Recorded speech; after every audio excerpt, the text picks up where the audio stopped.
This is the psychology of people who stop reaching out to family. There's a specific kind of freedom that comes after years of obligation. Not the freedom of a vacation, the freedom of a phone that doesn't ring with guilt anymore, of holiday invitations you stopped responding to, of family group chats you've muted permanently, and you realize you don't miss the constant drama at all. You didn't plan this. You didn't wake up one morning and decide blood means nothing. It happened slowly, one skipped holiday at a time, one unanswered call after another, until eventually you stopped pretending, stopped explaining, stopped showing up for people who only remembered you existed.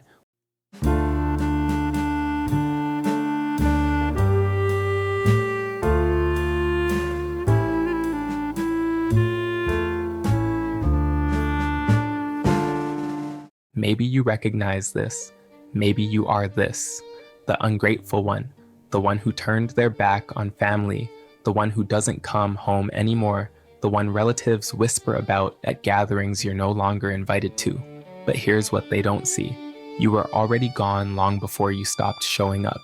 You look at your phone and realize you haven't called home in months. No Sunday dinners, no obligatory check-ins, just you, your peace, and this strange sense of relief you didn't expect to feel. When someone asks if you're going home for the holidays, I have other plans used to feel like betrayal. Now it's a boundary. The difference is you're not drowning in guilt anymore. This didn't happen overnight. You didn't wake up heartless. You woke up after years of being the one who always made the effort, who drove hours for every birthday and holiday, who called to check in and asked how everyone was doing and actually listened to the answer. You were the glue, the peacekeeper, the one people counted on to show up, to smooth things over, to keep the family together. Then you needed something. You had your own crisis, your own breaking point, your own moment when you couldn't hold it together anymore. You reached out to family. You asked for the support you'd given so freely for so long. Silence. Maybe someone said, "That's tough," and changed the subject to their own problems. Maybe they made it about how your struggle affected them. Maybe they were all just too busy dealing with their own stuff right now. It wasn't that no one came, it's that you realized in that moment how one-sided it had always been. You thought family meant unconditional. You were wrong. That's when the equation changed. Every family obligation became a cost-benefit analysis. You didn't want to calculate it, but couldn't stop calculating. How much energy does this take? What am I actually getting back? The math stopped making sense. You were flying across the country for people who wouldn't drive across town for you. You were remembering everyone's birthdays while they forgot yours. You were showing up emotionally for people who checked out the moment you needed them. So you stopped showing up. People noticed. Of course they noticed. When you stop being available, when you miss Thanksgiving, when Christmas comes and goes without you, when you don't respond to the family group chat, people notice. They just don't notice why you've changed. You've gotten so distant. What happened to you?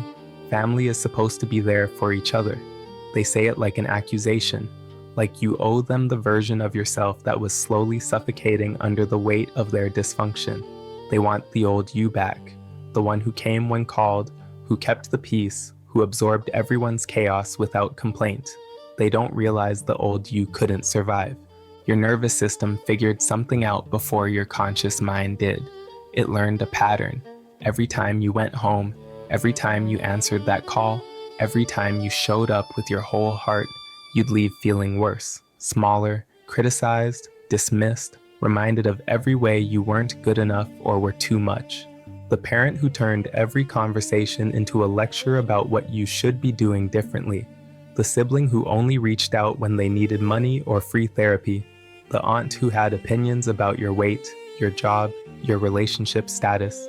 The family dinners that felt like interrogations where you were always the one under scrutiny. The holidays that left you more exhausted than any week of work ever could.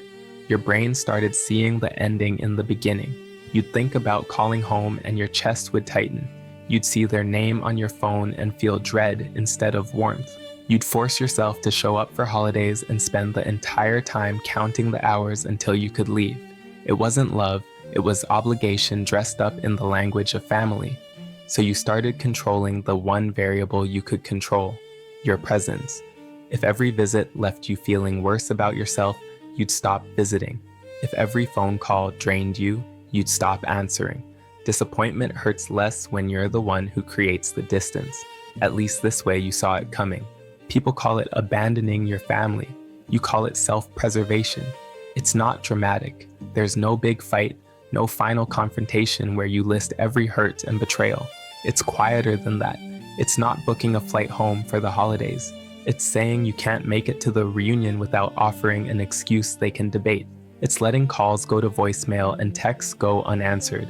It's moving to a new apartment and realizing you didn't send anyone your new address for 6 months.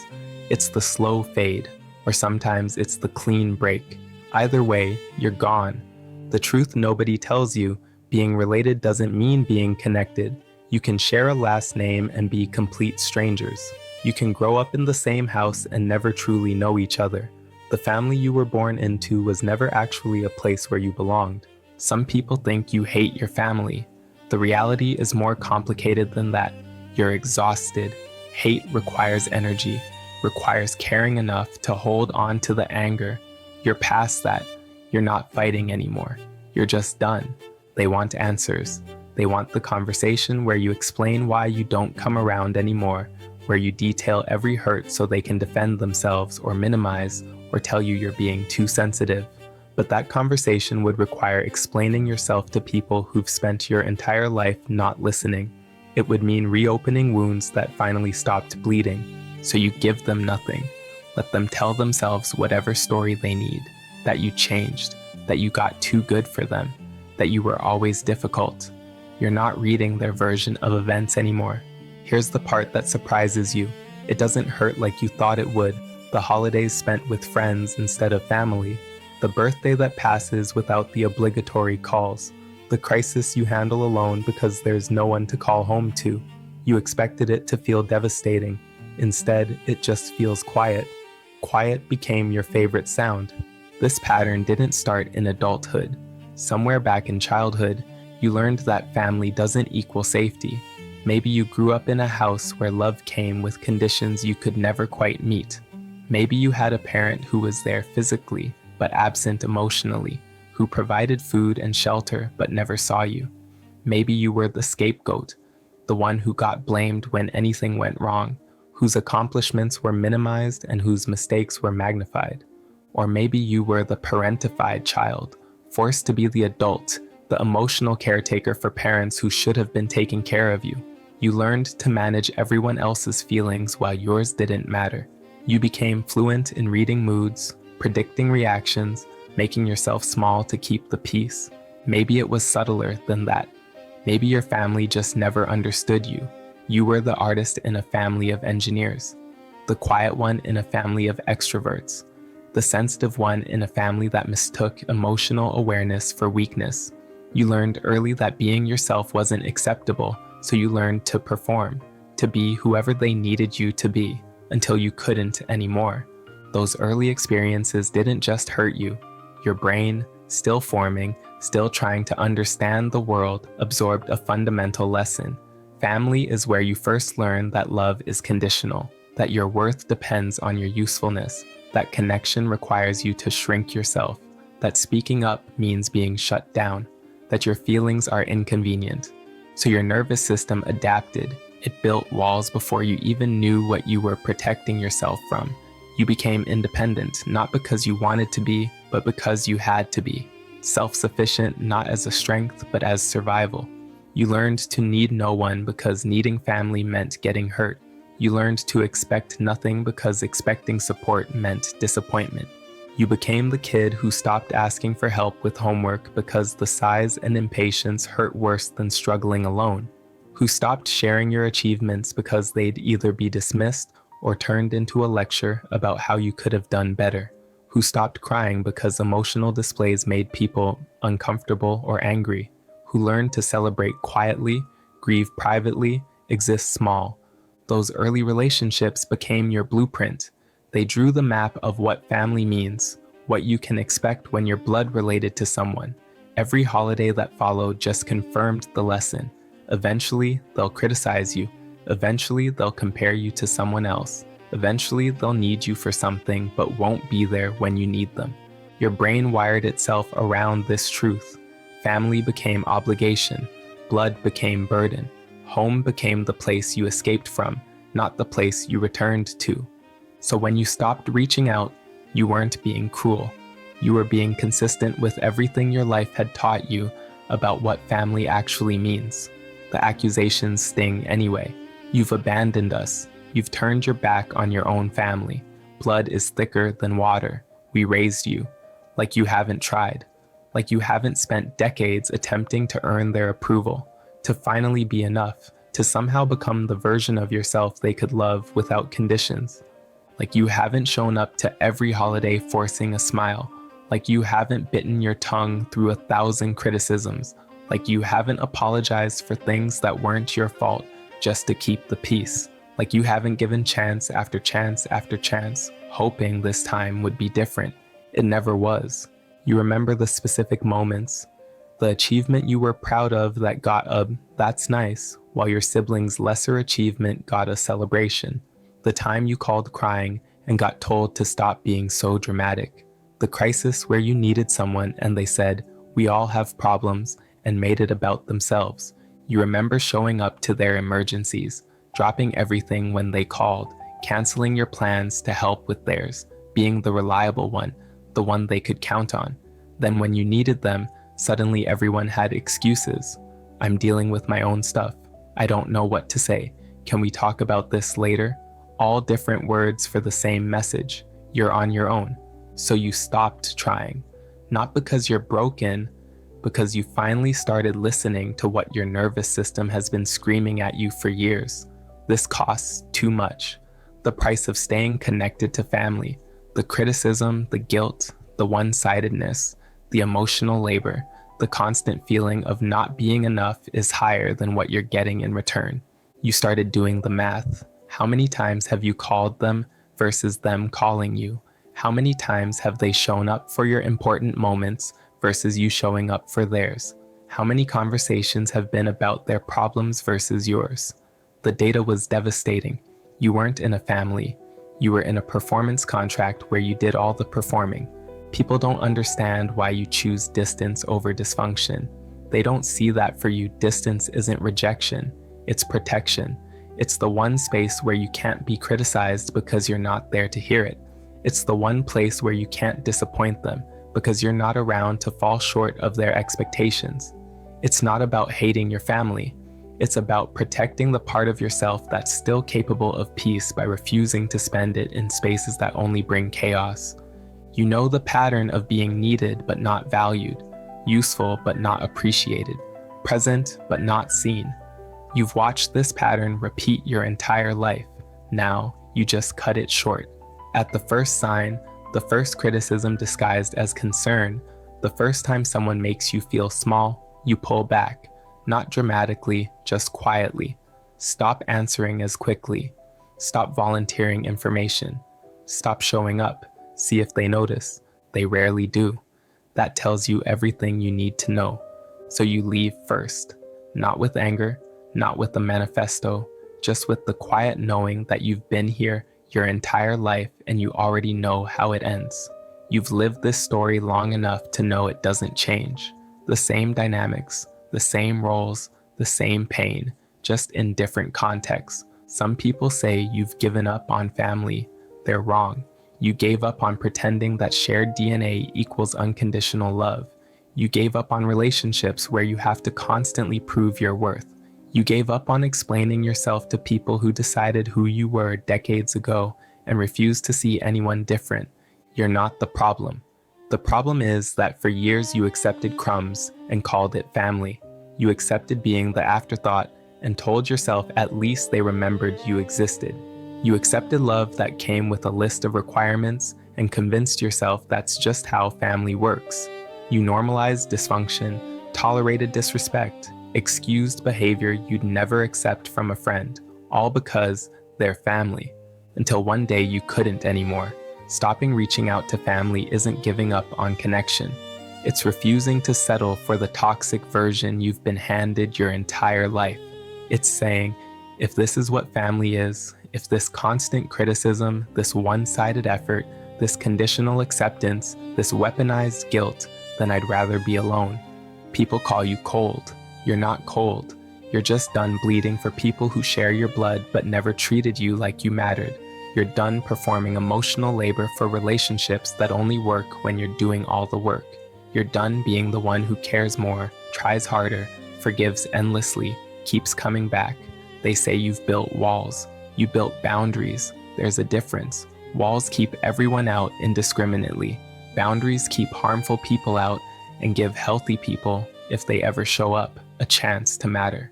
But after a lifetime of only harmful family dynamics, the boundary starts to look like a wall. Maybe it is. Maybe that's what survival looks like when you've been hurt by the people who were supposed to protect you. The loneliest you ever felt wasn't when you stopped reaching out. It was before. It was sitting at the family table and feeling invisible. It was being in a room full of relatives and feeling fundamentally alone. It was needing support and watching them look away or change the subject or minimize what you were going through. It was the gap between what family is supposed to be and what yours actually was. The fantasy of unconditional love versus the reality of conditional tolerance. The idea that blood means loyalty versus the experience of blood meaning nothing when you needed it to mean something. The distance didn't create the loneliness. It just stopped pretending the connection was ever really there. You don't miss those people. You miss the version of yourself who still believed family meant safety, who thought if you just tried harder, were better, gave more, they'd finally see you, who hadn't yet learned that some people will never give you what you need, no matter how much you give them. That version of you almost didn't survive. They gave until there was nothing left. They poured themselves into people who took and called it family obligation.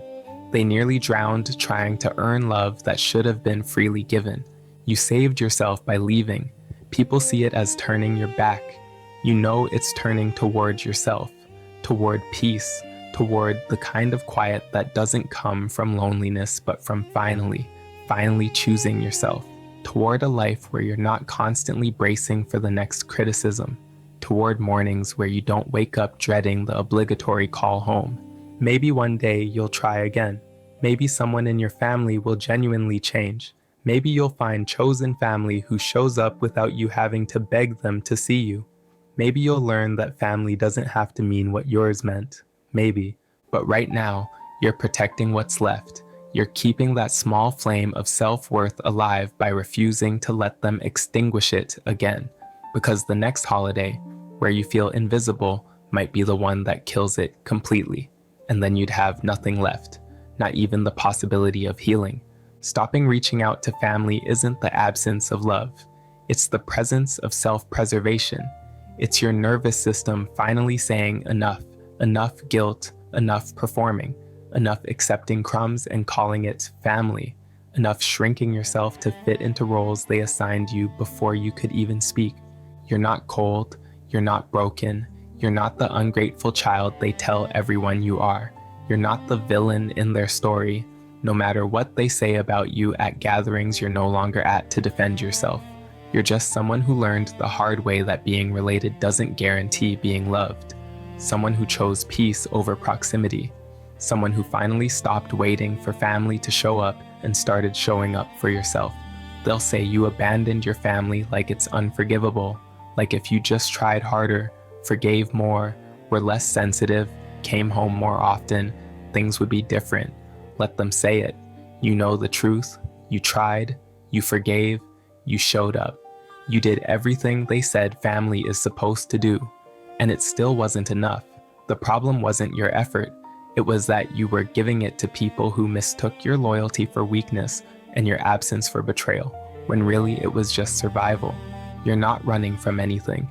You're standing still, finally, in a space where no one can make you feel small because they're not there to do it, where your worth isn't determined by their approval, where the silence isn't empty, it's full of the peace you never had sitting at their table. This is the psychology of people who stop reaching out to family. It's not about hating where you came from. It's about loving yourself enough to stop returning to places that only ever made you feel like you didn't belong. It's about recognizing that sometimes the bravest thing you can do isn't keeping family together. It's letting yourself fall apart so you can finally heal. You're not cold, you're clear, you're not distant, you're free. You're not giving up on family. You're giving up on the version of family that required you to lose yourself to keep everyone else comfortable. Maybe that makes you the black sheep. Maybe it makes you the one they use as a cautionary tale, but you know something they don't. That distance is what's keeping you alive. That boundary is what's allowing you to heal. That choice to stop reaching out is what's finally giving you the space to breathe. For now, you're here, in the quiet, in the space you created by walking away from everything that was slowly destroying you. It's not the ending they wanted for you, but it's the one that's keeping you whole. You're not cold, you're surviving, and maybe for the first time in your life, you're finally discovering who you are when you're not performing for an audience that never truly saw you anyway.